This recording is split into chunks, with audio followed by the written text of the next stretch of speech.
The power is back on for most homes in North Carolina after several days in the dark and cold. Authorities say electricity in Moore County near Raleigh went out over the weekend after someone shot at two substations, impacting as many as 45,000 homes. Northern News Now's Rob Coles heard from utility companies in our area today about their efforts to keep people safe and the power on if someone wanted to do something similar here. Utility crews scrambling to bring back power.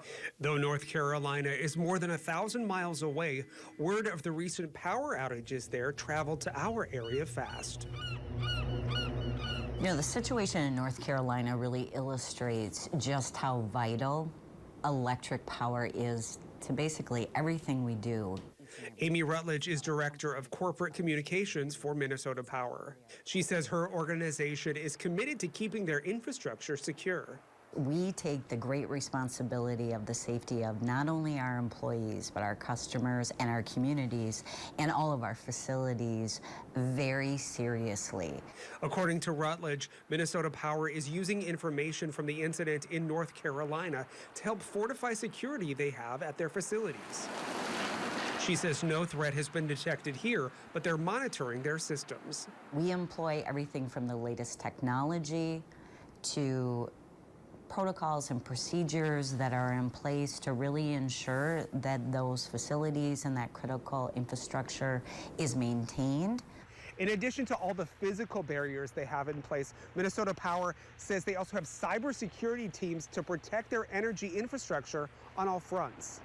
Up on the range, Luke Peterson with Hibbing Public Utilities says security is an integral part of providing electricity. So utilities have been preparing themselves for security at all critical infrastructure. We've been upgrading with remote monitoring of various electric flows and things like that. He also says maintaining their facilities will help get the lights back on regardless of the cause. And yes, human activity does happen. The probability of a disruption in our neck of the woods is very likely going to happen by weather.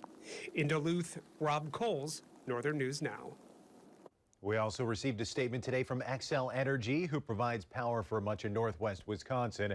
They said, quote, "Our security programs are designed to quickly identify threats against the grid and mitigate and respond to cyber and physical attacks, including attacks such as what occurred in North Carolina," end quote. We've got a full copy of their statement on our website.